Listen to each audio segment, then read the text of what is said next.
we will get started here in a minute.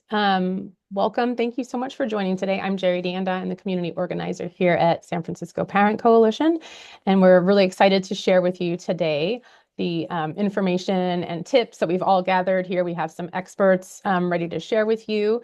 While we wait, give it another minute for people to join, I am going to go ahead and launch a poll. So just give me a second to do that. If you could just take a minute and fill this poll out, and then we can kind of see where everybody's coming from, what perspective they're coming into this meeting with, and get a better understanding and see how you guys match up and relate to each other. So I also have Nicole Gangitano here from SF Parents, and she is going to be monitoring the chat room. And also helping if you have any technical issues, she can try to help troubleshoot them. But off the bat, I'll just ask if you need any translation services, or if you don't know how to raise your hand, just please let us know in the chat, and Nicole will try to help you with that. All right, I'm going to end the poll, and let's see if we can share the results. We can see where people are coming from. So I'm not terribly stunned to see these results. I think this is very clear. You know, everybody, like Joseph, you're nodding your head, and Autumn, you're smiling. Yeah, this makes a lot of sense. So this is great. It's most people's entry points. It was certainly my entry point. I have 2 kids now, and it seems just like it was yesterday, though, that they were in kindergarten and we were starting this process for ourselves. I remember, and I can relate how confusing and stressful it had been at the time, and all the conflicting stories and feedback that I was getting, but we're here to help with that. So we've got Joseph Minardo from SFUSD Enrollment Center and a couple of parent leaders. I'm going to go ahead and start sharing my screen and the slides, and we'll just kick things off. Okay, so welcome again. We did our welcome poll, and then let me just introduce the folks that are going to be helping today. So we're with the San Francisco Parent Coalition. We center the needs of children and youth in San Francisco public schools by bringing together a diverse network of parents and caregivers to advocate for a thriving, equitable, and excellent school system. And we do have this vision that, you know, in San Francisco, where it is one of the best places to live in the country, for us now and also in the future, how we shape that across all of SFUSD, across all of the city, across all races, socioeconomic backgrounds, and abilities, so that we can make sure that our kids get the excellent public education that they deserve. We also have with us Main Street Mamas, which is initially started as a Facebook group in 2014, and we've got Autumn Brown Garibe here with us from Main Street Mamas. It started as a group in the hate. Over time, it's blossomed into a robust community, boasting more than 200,000 or 20,000 members from all over SF. This online collective has grown to become an indispensable resource for parents in the city, serving as a platform where they can seek guidance and support on the unique challenges of raising children in an urban setting. Their core mission revolves around sharing insights and facilitating access to important resources like public education within San Francisco for families. There's also the SFU representation from the SFUSD Lottery Support Group. We have Gerald Kanapathy here. Gerald, please correct me if I'm saying your name wrong. The Lottery Support Group is on Facebook, and it's a Facebook group to support people like yourselves navigating the lottery and enrollment and helping people connect with each other and connect around school assignments. And then, like I said, we do have Joseph Minardo here from the SFUSD Enrollment Center. He previously came from a technical project management background, but he has been leading and is a director at the Enrollment Center, focusing on enrollment for the last 3 years. All right, so today's agenda, we'll go through the welcome and introductions, why our parents love San Francisco public schools, what is the existing landscape for enrolling and applying for SF public schools, and then we'll get into sort of the meat of the content, talking about the specifics for transitional kindergarten, what that's like, what are the eligibility requirements, and also for kindergarten, what the specifics are around the enrollment application process, and then we'll have a lot of time dedicated for Q&A. So if you have any questions, please put them in the chat. We will get to them during that portion. And then we'll leave you with some events, opportunities, and resources for yourself. So you will be getting the slide deck here. At the end of this meeting, I will email everyone with that. There are links within the slide deck to these resources, and so you'll have the ability to take that and then click through them at your leisure. All right, I'm going to kick it off to Autumn. Hi, everyone. Thanks for being here this afternoon, joining us over your lunch hour. So San Francisco Assigns Schools How? That's really a form of what people are trying to figure out through this process. So what's important to know is that San Francisco uses what's called a choice system. Autumn, are you good?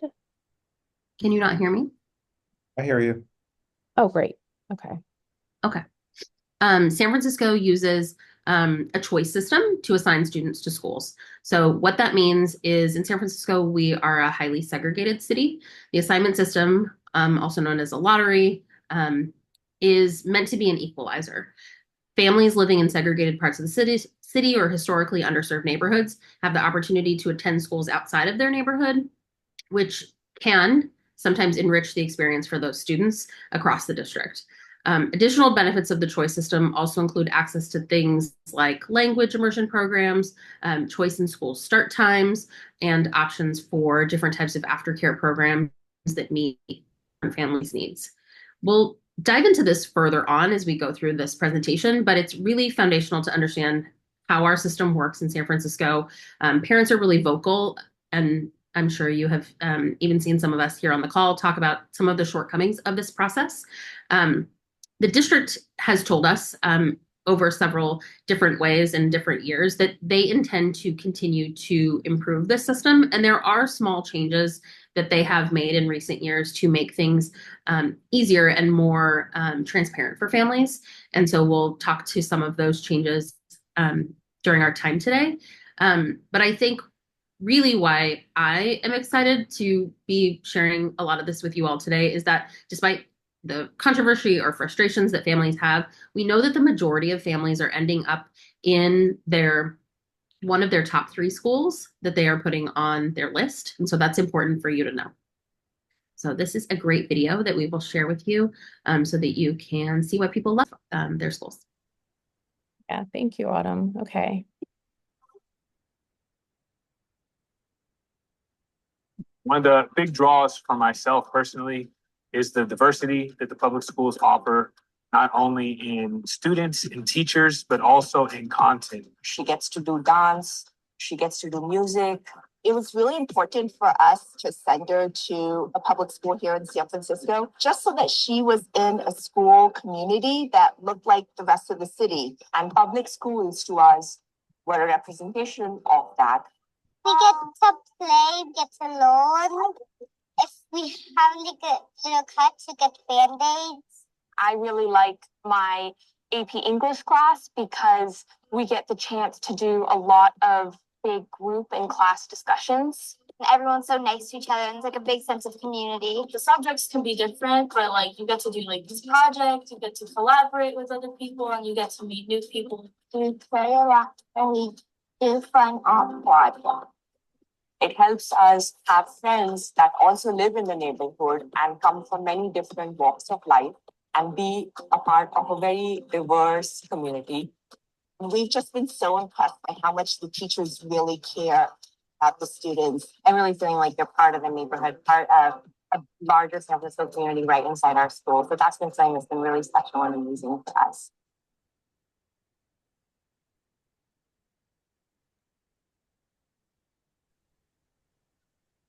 Awesome. So if you've attended any tours, you've probably heard some of these things before, but families in San Francisco love the sense of community that they find in public schools in San Francisco, not only for themselves, but also obviously for their children and their school community that they're in all day during the day. Lots of incredible resources. You'll hear about visual arts, you'll hear about dance, and really wonderful things that the schools are able to provide. And then amazing and caring teachers. The tenure of the teachers in San Francisco in particular is something that is always so surprising to me and such a beautiful part of what that community and foundation has been built off of. And then also the teachers who want to work here and why they want to work here and work in these diverse communities. So we have great schools. And so we're really glad to share more about how you can get into one of those schools for your child in the future. Thank you so much, Autumn. I appreciate it. And then I'm going to kick it over now to Gerald to talk to the next few slides on early education and elementary school. Sure. Yeah, I mean, very briefly, TK is a relatively new feature in the school district, or well, it's not that new in the school district, but across California. But it has been expanding over the past few years. So now, basically, what we can say is that TK is now available as an entry grade into the elementary schools. Previously, students would enter kindergarten after they turned 5. Uh, Now the state has mandated and has funded public school districts to offer TK for a year earlier. So when students the year after they turn 4. So for this year, or I guess for next year, next fall, but for this year's application deadline, if you have a student who's turning 5 years old between September 2nd and September 1st of 26, they're eligible for TK, and the district, will assign them a spot. And if they're a year older than that, kindergarten. So that's transitional kindergarten, kindergarten. You can basically think of TK as, is the new K in the end. Yeah, so as we say, like TK is the entry grade to elementary school. Now, as the rollout occurred, we have seen there are, things that are the actual application and the way people come in. In the past, TK was not available to all students. It wasn't available at most schools, and but now that it's available to all students, and it is, I think, available at I think as of next fall will be available at every elementary school. There might be a couple left, but I believe that they're all there now.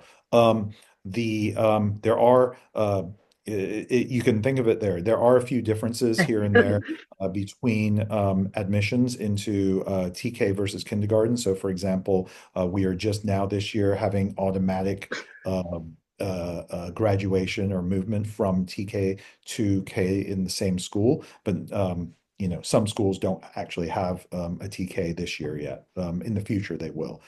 There are also a couple of cases around immersion program. Thank you. While while I believe nearly every school site now has a TK, not every program at every school site has a TK, and so there are some cases where some of the admission rules will be a little bit different depending on tiebreakers that you have. We can go into those a little bit later here, but in general, if your child is eligible for either TK or K, depending on their age, they can apply and enter. If they're already in TK and they want to continue into the same program at the same school, they can do so. If you want to, if you're, at a standalone school, if you're at Mission Education Center, or if you're in a TK program or want to go to a different TK program, either a different school or enroll in an immersion TK program, then you will need to reapply for kindergarten after this year. Great.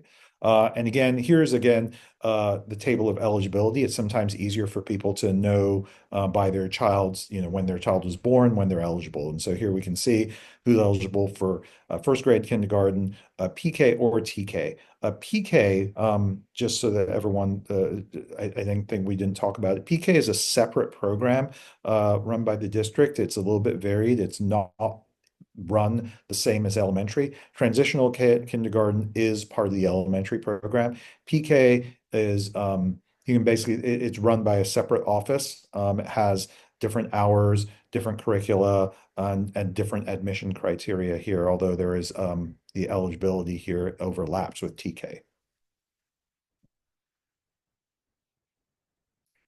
All right. As I say, 72 schools now offering TK and kindergarten across SFUSD.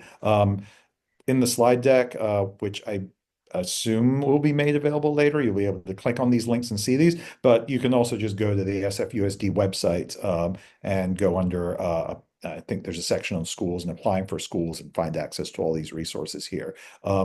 It seems a bit overwhelming. And so, there's 72 sites. You are, as Autumn mentioned earlier, allowed to choose to apply to any of those. How do you even know what to do? And so and that's what we're going to talk about next. Awesome. Thank you so much, Gerald. So now we're going to get into the actual enrollment application process. And for this, I'm going to kick it back over to Autumn to talk about. Yeah, absolutely. So finding the right school for your child. Obviously, there are a lot of schools. You're trying to figure out what matters most to you. So what we recommend to families is start with your child's interests and passions. Do they love to read? I think most young elementary school students learn to love to read, right? Is language something that they care about or that you care about? Or are there any particular sciences or things that your child has already started to show an interest in? Also, really important to know to consider your family routine. I tell everyone who tours my children's elementary school that if we are walkable or an easy bike ride for you, then we should be on your list. Traipsing around the city is not something that people take lightly, right? It's hard to get around the city in a timely manner. And so location is key for a lot of families. Yeah, I do think like sometimes people go into this process and underestimate how important that will be because it's, every day, 200 days a year, twice a day, 6 years. Yeah, it's a lot of time. I totally agree, Gerald. And also, sometimes people are concerned, if they need to drive, let's say for a language program, oftentimes an early start language program when the traffic has not yet begun is actually a better fit for families coming from further afar than something that starts later in the day. So there are things to consider for your traffic patterns and things like that. Obviously, where are siblings going to school? Where are they going to preschool? What's convenient for you and your home and your workplace and your different capacities for getting around? So that is a key component of this. Also defining your needs and identifying which schools meet those criteria. If you have a child with an IEP with certain criteria, I have a child with an IEP, there are certain things that you're going to want to make sure that the schools on your list can handle for your child. Next, visit schools. So our schools obviously have tours. Many of you, I'm sure, have already begun the touring process. If you can't tour schools, and I believe this is even part of the next slide, like how many schools should I tour? I only toured 2 schools because I work full-time, and that was just not feasible for me. So I went to the enrollment fair. I went to other sources of information like Main Street Mamas and the Lottery Support Group to get a better sense of what my list would look like. It's not uncommon for families to then tour after round 1 the school that they're assigned to. If they already know that a certain group of schools work for their family, that is another strategy that some families choose to do rather than touring anything possible. And then creating your list. So you're going to prioritize your school choices for your application. Aim for a minimum of 5 schools. Truly, I would fill as many spots as you can on your list for schools that are within reason for you to attend. And then pro tip here, if your list has several popular schools, you're going to want to make sure that you include at least one school geographically close to you that could work to help make sure that you don't get sent further afar. So what that means is sometimes in this process, you will hear a family say, we didn't get anything on our list and we got something that was, across town, totally unreasonable for our family. That happens when someone has not put enough schools on their list and all of their schools were not assigned to them through that initial process.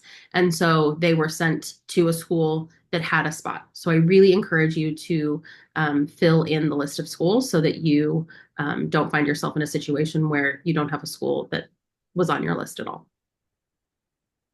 Thank you so much, Gerald, back to you. Sure.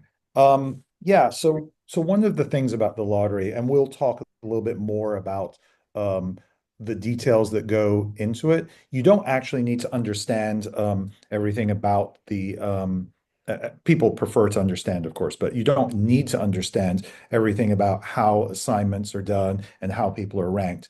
The very minimum that you need to know is that you should list as many schools as you feel comfortable with that you want to do in the true personal order of what you want it to be. And that will give you, the most preferred outcome depending on, within the constraints of how many students can go to, apply to particular schools and so on. There's no strategies that you can do to game it by putting, a more popular school up first on a higher level. That won't actually help you get in. There's no tricks about putting your nearest school up higher if you prefer a school that's further away. List it in the order that you want it. Make sure that you have enough of them that that even if you only apply to schools that tend to be very popular, you will still have one in there, and you will get the best result you can. We'll go more into explaining what is going on, but if you're just looking for what exactly do I do, make a list, rank it in order of what you want, submit that list, and that's it. Now, next, the way this works and the why it works is that if you put a school on your list, you are you are added to the list of people who want to go to that school, and the assignment system runs an assignment for everyone who's listed that school, and it works in the order of tiebreakers. So first, everyone who has a higher tiebreaker, they're ranked in order. So for example, in most places, I think siblings have top priority, and then people in the same attendant who live in the attendance area, and then a few other sorts of tiebreakers. All of those are just placed in order, and they're assigned to that school until you run out of slots. Now, if there are more people in a category than will actually be fit into the school, that's the part where the lottery happens. There, at that point, a random draw is taken from the remaining people on the list and puts you in there. This happens no matter where you rank a school in the list. It happens at every single school. If you list 20 schools, you get listed in 20 applications. You might be in 20 different lotteries, or maybe you're not in the lottery and you're up at the top of the list of the others. So what happens if you get into, you list 20 schools and you get into 10 of them? The system then says, well, what's the highest ranked one that you got into? And it'll give you that one. And that's why it's always best to just rank them in the order. Your chances of getting into a school are the same no matter what. It doesn't matter where you rank it. You're entered into that. You're entered into the assignment system and the lottery for that school. Where you ranked it doesn't affect your likelihood of getting into it. It's only after all that's run, it looks to see where you did get into, whether it's because of a tiebreaker or because of a lottery run. Whatever it comes up, it will then take the highest ranked one and assign you into that one, and that's it. And that's it. And so that's kind of why that system works. Now, next section's about tiebreakers, because that's very important. Exactly. Yeah. So I think we're going to get into a lot of the details, and we're going to let Joseph take over these tiebreaker points, because it really gets into sort of the specifics of what Gerald was talking about, and like what ranks this and why this is taken in consideration more than something else. And so, so Joseph, why don't you go ahead and take it? Yeah. Thanks so much, Sherry. Hi, everyone. Thanks for being here and for your engagement in the chat. There's some really good questions. So I'm going to talk about tiebreakers. As you know, as we talked about early on in the slide deck, Autumn talked about how SFUSD uses a choice-based system. We have citywide choice. Families can choose from any of the schools they want to apply to, and if there are ample seats for all of the applicants, then that's great. Everyone can pick what school they go to, but in some cases, there are more applicants than there are seats at a given school for the specific grade and program that students are applying to. And anytime that happens, we need a system to determine which applicants can get assigned there and which applicants can't get assigned there, at least not at first. Tiebreakers are one way that SFUSD's student assignment system makes that determination. So tiebreakers are a preference that's used to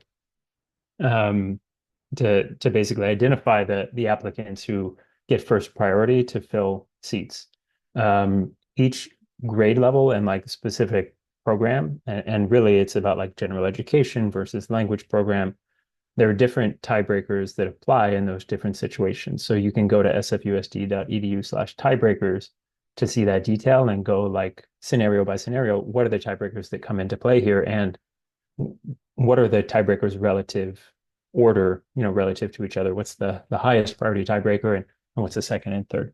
So this slide is giving an overview of the tiebreakers that come into play when you're applying for kindergarten and TK, like most of you on the call are. And the headline specifically references attendance area schools. The attendance area is the area around your elementary school. Everyone who lives in the attendance area for a given school gets the attendance area tiebreaker when they apply there. So that's like the neighborhood tiebreaker that's trying to help you get into school, to the school that's close to your home. But you can see there are a few other tiebreakers that come into play first. So the highest priority tiebreaker is the sibling tiebreaker. If you already have a sibling attending the school, you get a very high tiebreaker. The next one is pre-K TK attendance area, and this one is for students who attended pre-K at that school and they live in the attendance area. So it requires both of those things. So we have 72 elementary schools. Most of them are attendance area schools. I think it's like 50, 54, maybe. We have some citywide schools that include K-8 schools, the San Francisco Public Montessori School, and then a few schools that have language programs. They don't offer general education programs. Those are citywide schools. So this third bullet is referring to if there is a pre-K at a citywide school, any student who attends pre-K at that school, like at Rooftop, for example, if I attend pre-K at Rooftop, I get the pre-K tiebreaker when I'm applying to Rooftop for kindergarten. So that's just an example. And then the last tiebreaker that we haven't spoken about is the CTIP-1 tiebreaker, which you can see what it stands for there. This is referred to as like the low test score area tiebreaker. It applies to the geographic areas of the city that have the lowest average test scores. There's a link in the slides, and I can put it in the chat. You can type in your address, and it'll tell you what attendance area you're in, as well as whether or not you qualify for the CTIP tiebreaker. I just put the lookup tool in the chat. Okay, so that previous slide was referring to like general education programs. This is referring to what happens when you're applying to language programs. All of our language programs are considered citywide. So that just means like the attendance area tiebreaker doesn't come into play. So you might think, oh, I know my neighborhood school or my attendance area school has a Spanish immersion program that I really want. But unfortunately, just because that's your attendance area school, that is not going to help you get into the Spanish immersion program, for example. And that's because admissions to the Spanish immersion program and to all of the other language programs are based on these tiebreakers instead of the previous tiebreakers we just looked at. So the first tiebreaker in this scenario is the language pathway sibling tiebreaker. It's another one of these tiebreakers that has like two conditions that must both be true. So the applicant must have already been enrolled in the program at any school in SFUSD, and the sibling must already be enrolled in this pathway at this school that I'm applying to. So like a popular one that this one applies to is like, I'm trying to apply to Alvarado Spanish immersion program. If I'm the applicant and I already was in a Spanish immersion program for TK, and I have an older brother who's in second grade Spanish immersion at Alvarado, then I would qualify for this tiebreaker. But both of those things need to be true. The like tiebreaker that is less powerful than that is just the language pathway tiebreaker. So that's that I was already in this pathway, but not that I have a sibling who's already in the pathway at this school. And then the sibling tiebreaker that we already talked about, and the CTIP-1 tiebreaker. So again, you can go to the webpage that has all of our tiebreaker information to see kind kind of the details. You can see kind of more full explanations of the ones we talked through, but also view what tiebreakers apply in different scenarios beyond the ones that we talked about here. Thank you, Joseph. All right, so I think the next few slides we'll alternate between Autumn and Gerald, if you guys don't mind, and we can, Autumn, if you don't mind kicking it off for us. These are just some common questions that are received a lot. Absolutely, and this has been in the chat a couple of times. So how many schools should I list? So the number of schools you list is really up to you, but we do suggest a minimum of 5.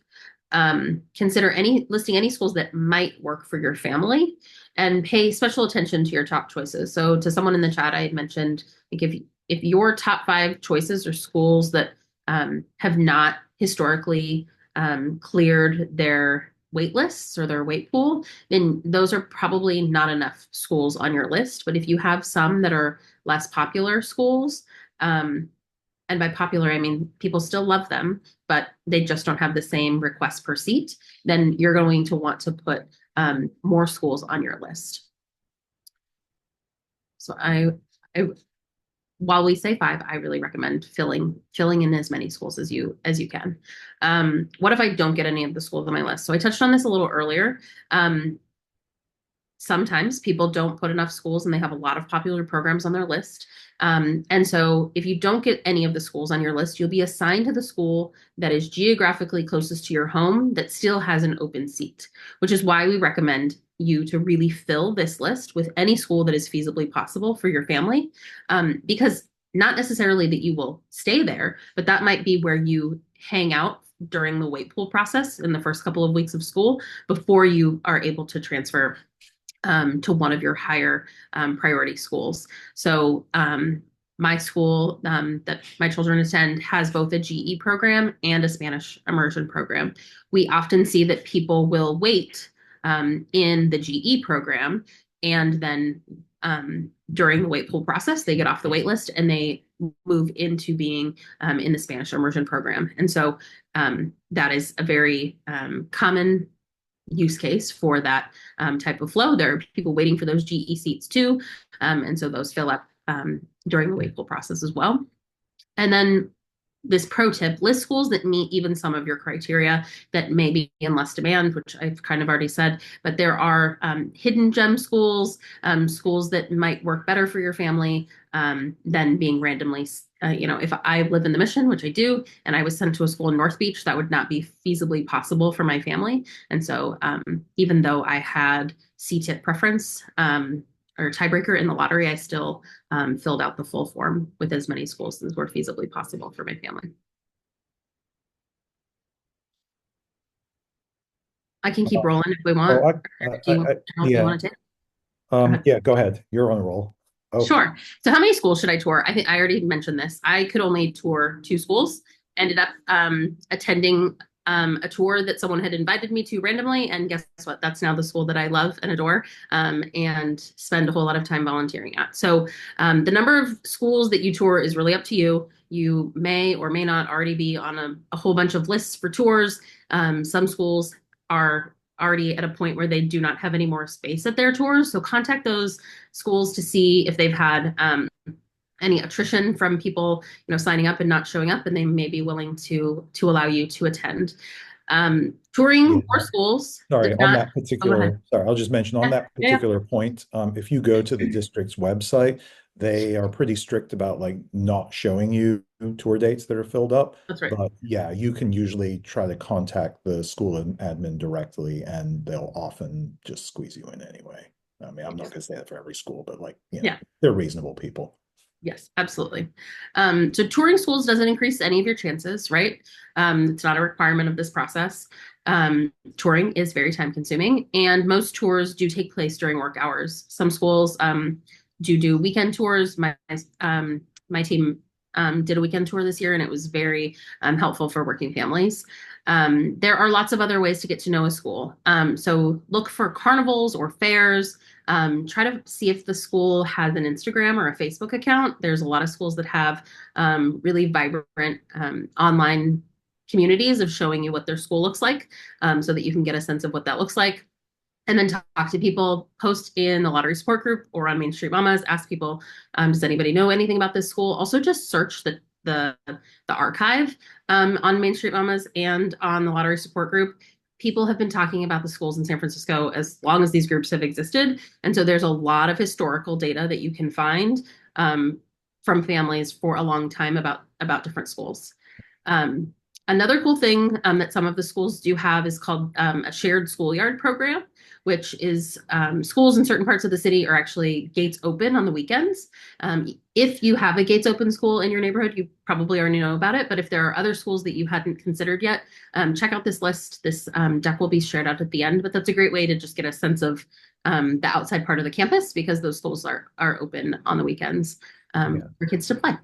I'll also suggest this. I don't know that this works at every school, but it would work at ours, is if you found out the start and end times and just drop by in front of the school during like drop off or pickup and talk to parents who are there. Like a lot of parents will wait around a bit and, talk after even after drop off for a while. Those will tend to be somewhat more engaged parents as well. So you may find out a bit about the school in a less formal context, and maybe a little more flexible for your schedule. Maybe not. Yeah, I agree. Email the PTA as well. I do a handful of like small tours for people every year that are like, I just can't make it, during work hours. And I think very lovely people for the most part. Everyone I've met is lovely. And we want other families to explore our public schools. And so just email PTA. I do want to mention though that people are concerned sometimes about finding out information about schools and looking in the groups. You will find like certain schools are going to be overrepresented about like what information, and those will tend to be the more popular schools, which is hard because there are a lot of good schools that just don't get talked about a bunch. I bring this up because I've been moderating the lottery group for several years now. And, when I started out, there were several schools that were not on anyone's radar. Nobody really ever talked about them. And I've seen them change just in like the course of like, I don't know, like 3 or 4. Some of them will take like 2 or 3 years and they'll become very popular schools. And it's only because of people just aren't familiar with them, right? Like when you come into the system, you hear the names of 3 or 4 schools, you read about 5 or 6 or 8 more, but remember there's 72 of them in the district. I don't think there are any like bad ones there. They're just ones that you just don't necessarily know about. So don't just rely on what you see and hear. There are a lot of, as you mentioned there, hidden gems, which have become popular schools over there. So and without really any changes to the school itself, right? So yeah, I'm going to keep us moving along just because I want to make sure we leave. No, it's okay. It's all good. I mean, it's all great conversation. I just want to make sure that we leave enough time for Q&A. So does anybody want to take? I'll let you guys decide who wants to take this last slide, and then we'll go on. Yeah, some of this is already in the chat, but zone-based assignments are essentially that SFUSD has been working on a new zone-based assignment system that's really targeted to launch in 2026 to 2027. The new system, as we've been told, will be based on geographic zones, which are yet to be determined. And the intention is to limit families from applying to only schools within these designated zones. This does not pertain to you for this upcoming assignment round, but this is something to be aware of because you'll hear people chatting about it in different spaces, both in person and online. And then, will there be school closures? At the direction of the Board of Education leadership, Dr. Maria Sue, the new superintendent, said there will be no school closures in the next coming school year. So, bit of misinformation. I think we've been helping folks that attend our tours that heard that schools were closed or closing, and they are not.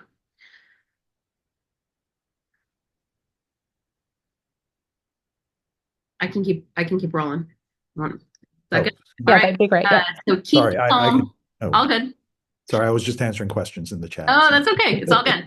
So most applicants will be able to complete the application process after the first round. I got my school on my first round. It was not my number one school, but I said, you know what, let's do it. And so most applicants will be able to complete the application process with that first round. Over 60% of families are assigned their first choice school. That is a whole lot of families. Nearly 90% are assigned one of their other listed choices. I actually think it's like top 3. And then nearly 95% of people who choose their attendance area school as their first choice get assigned to it. That is a ton of people that choose to stay in their neighborhood and get to go to their neighborhood school. So new for starting in the 2025-2026 application period. So this does apply to all of you applying next year. Applicants who don't get their first choice school will automatically be placed on the wait lists for up to 5 schools that were listed higher than the one in which they were assigned. So there's no, like in previous years, if you wanted to join the wait pool, you needed to join and then it turned into a wait list. Now this is a different process, and there are more specifics on the SFUSD website so that you can understand what that means to you. So if you get your 6th choice, that means the 5 schools above, you will be placed on the wait list for those schools. This, I will not bore you with going through these one by one, but these are important dates to know. Take a screenshot. Again, we'll share this out, but these are the dates that you need to be aware of.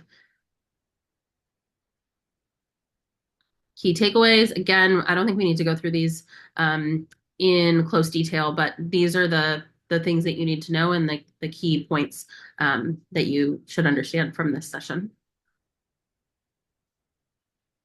And then if you have any questions, truly the Enrollment Center folks are lovely. I know we have Joseph on the call, and I'm not just saying that because he's on the call, but really all of the people who are in the Enrollment Center are really wonderful. They are advocates for our schools, and they want families to feel informed and confident in their decisions. Thank you so much. I appreciate you guys so much. And then let's go ahead and then start with our Q&A.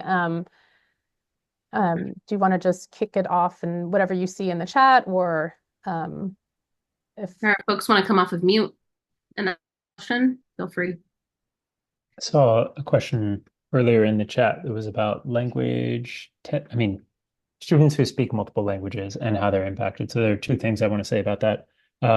The Enrollment Center conducts language assessments for students who are applying to language programs. And different language programs have different enrollment requirements that require different testing.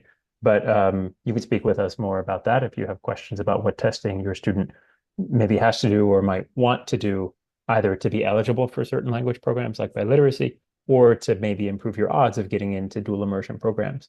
And then the second thing to keep in mind for students who speak multiple languages, once the students are at a school, if you've listed a home language other than English, because when you submit your application, there are 4 questions about what language the student speaks at home, what they first learned. If you listed something other than English, then the teacher is going to conduct a LPAC assessment, which is the initial language proficiency assessment for California. So that'll happen like during, I think, the first 6 weeks of school. And they'll assess the student just to figure out whether they need additional English language development support. Joseph, is it true, though, that if you speak English at home, you should write that you speak English at home, because it doesn't actually give you any advantage in the lottery, right? Unless your child passes the exam at district office, you're not getting an advantage by saying that you speak Spanish. And maybe you do, but if your home language is English, you should mark English. Yeah, that's exactly right. And I said this in response to a question earlier about gender, like is gender taken into account in the assignment system? It's not. Home language is not taken into account. For language programs, like you would need to pass, your student would need to pass a language assessment in order to be considered a native speaker. So if they don't actually speak the language, there's no benefit to doing it. And if they do speak Spanish, but like it wasn't the language they first learned, or that wouldn't be your honest answer to any of the questions, you should just answer the questions honestly and then tell us, hey, my student speaks Spanish. Can we schedule a language assessment for them? And we can do that. You don't have to sort of mess up the stats that are going to then impact, your student's experience in the classroom. They're going to have to go through LPAC screening and all that. So. And the LPAC is not easy. We have a whole process by which we actually tutor kids who need to pass the LPAC. And sometimes families have marked that they speak Spanish at home. They do speak Spanish at home, but now they've put their child in a position where now they have to pass an exam, even though they're a native English speaker. So I always like to make sure people are really aware that that does not give them an advantage in the lottery. Yeah, thank you for bringing that up. We have a question from Laurel. Hi, yeah, thank you all for being here and giving this great summary today. My question is about aftercare and before care programs. As somebody for whom I imagine, like many on this call, aftercare and before care are kind of crucial. I was wondering if you have school by school data on how many families that request aftercare get it at the school. Unfortunately, that information isn't available. What I know about Mission graduates in particular is a program that's across the city in a lot of different spaces, is that they and YMCA and other programs like that hire based on need. So after round one, what they do is they sent out their registration information, and then they have 22 kindergartners and 16 TKers who raise their hand that say that they want aftercare, and then that's what that after school program does, is try to hire to meet the needs of those families. And so that is primarily the way that that works at the schools.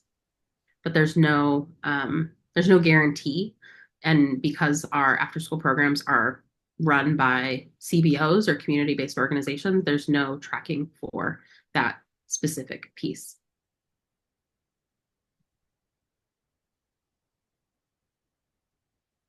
Elise? Thank you. There were a couple questions in the chat about how we can find out about schools' wait lists and if they're historically, satisfied or not. I'm not sure that I didn't see an answer floated in chat. I was wondering if you could speak to that. Joseph, do you want to take that one? Yep.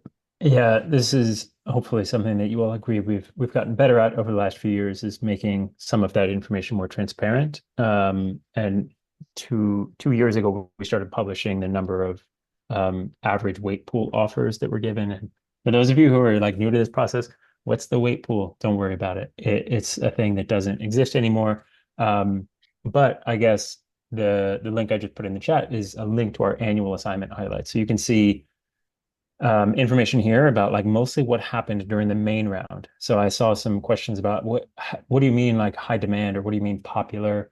So you can see some information here that's about the number of requests per seat at each school. And like that's one way to get a sense of like, is this school getting a ton of applications per seat, and this school is getting fewer. But then the final link in 2024 is the average wait pool results, and it'll show you the average over 4 years of how many students were applying to that school grading program and how many students were able to get in. And like now that we're changing the application rounds to use running wait lists, it's not really an apples to apples comparison, but I think this is a good indicator of like kind of at the end of the enrollment process, how many students were trying to get in to the school grading program and how many students were able to get in. So yeah, I think it's a decent indicator of like how much demand there was, and also kind of how successful families were when they were trying to get in. Thank you. And we have another question. Your hand is raised. I see your hand raised. Can you just introduce yourself, give us your first name and your question, please? Hi, my name's Kelly, and my question is around the TK tiebreakers that you were explaining earlier. I understood that if I were to get into a TK that's outside my attendance area, that my child could continue on to kindergarten without reapplying, but I got confused. Is that still true? Or is it possible that spot in kindergarten would be taken by somebody else? That is still true. Yeah, if a TK student is enrolled at an elementary school that has a kindergarten grade, then they're able to just automatically be promoted to kindergarten. You don't need to submit a new application, and you're guaranteed a seat there in that same school and program.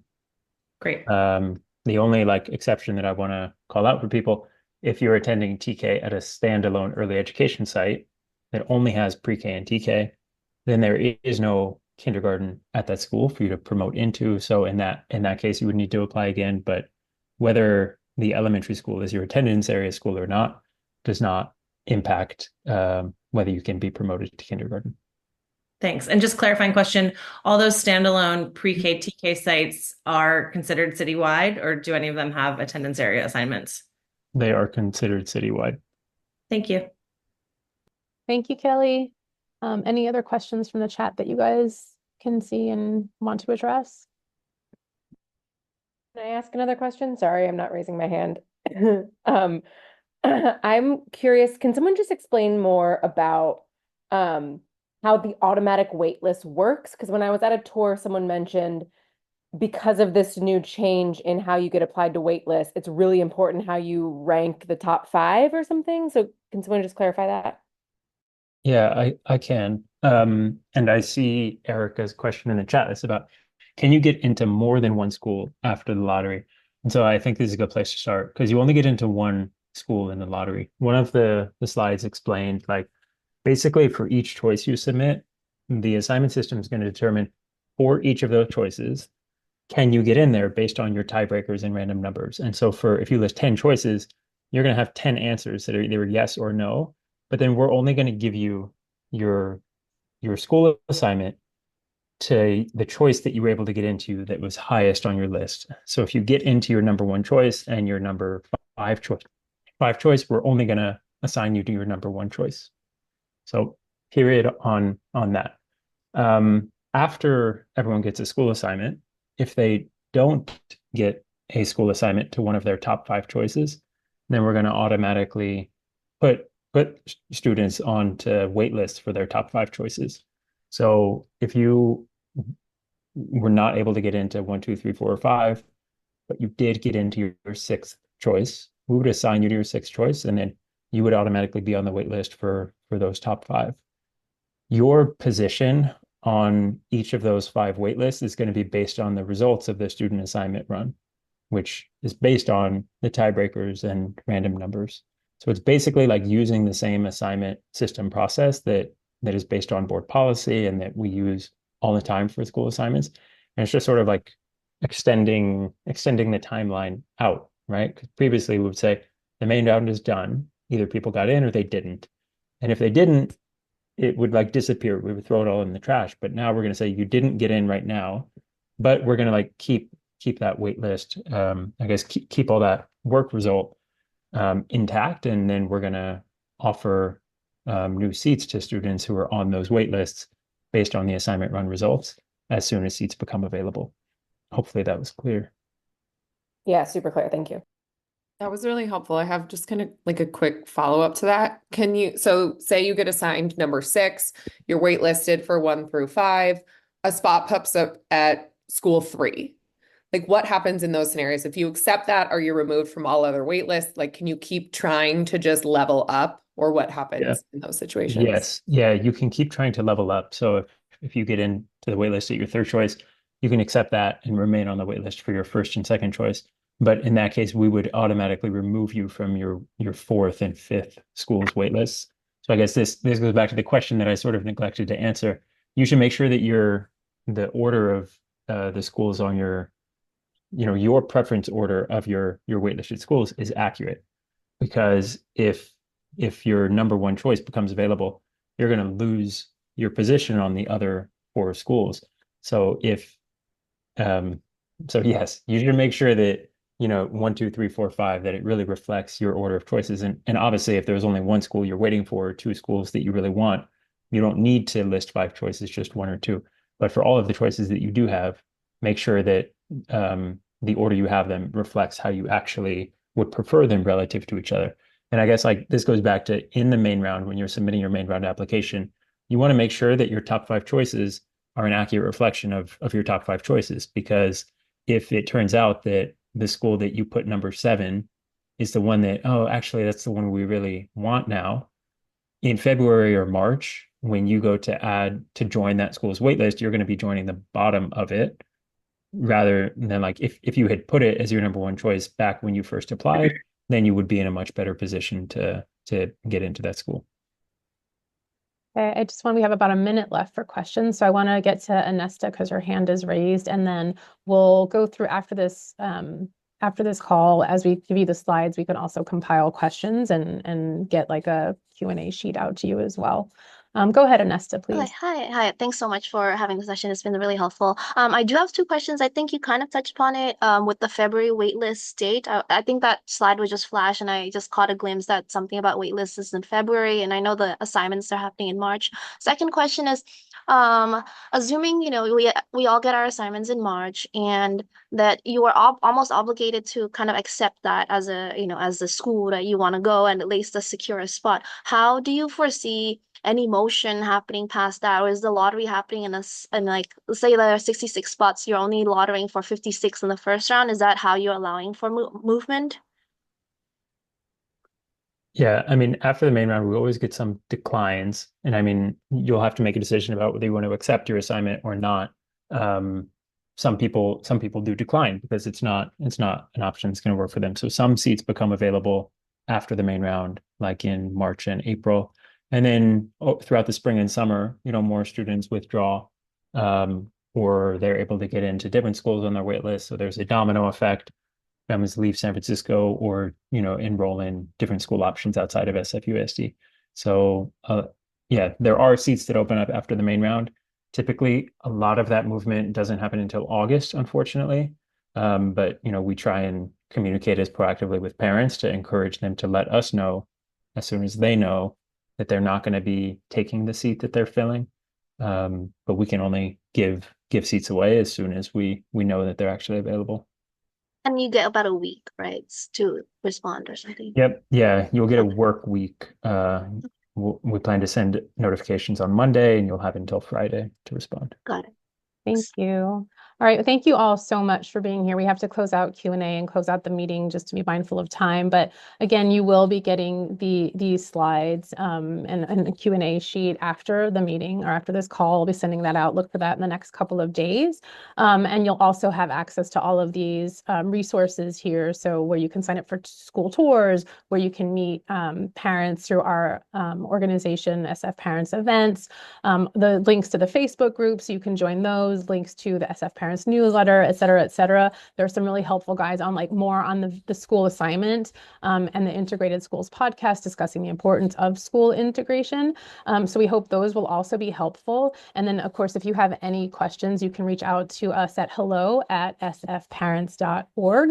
And I did say I was going to have a little freebie for you guys. So if anybody wants one of these amazing I Love My SF Public School signs, drop a one or me in the comments, and I will go through and connect with you to make sure that we can get one of those signs for you. Just thank you so much for spending your lunchtime with us today. We know you all have really busy schedules. So thank you for being here and sharing and engaging. Thank you to Autumn and Gerald, Joseph, and Nicole for helping with the meeting and for being here and present to speak with our families. And we hope you all have a really great rest of your day.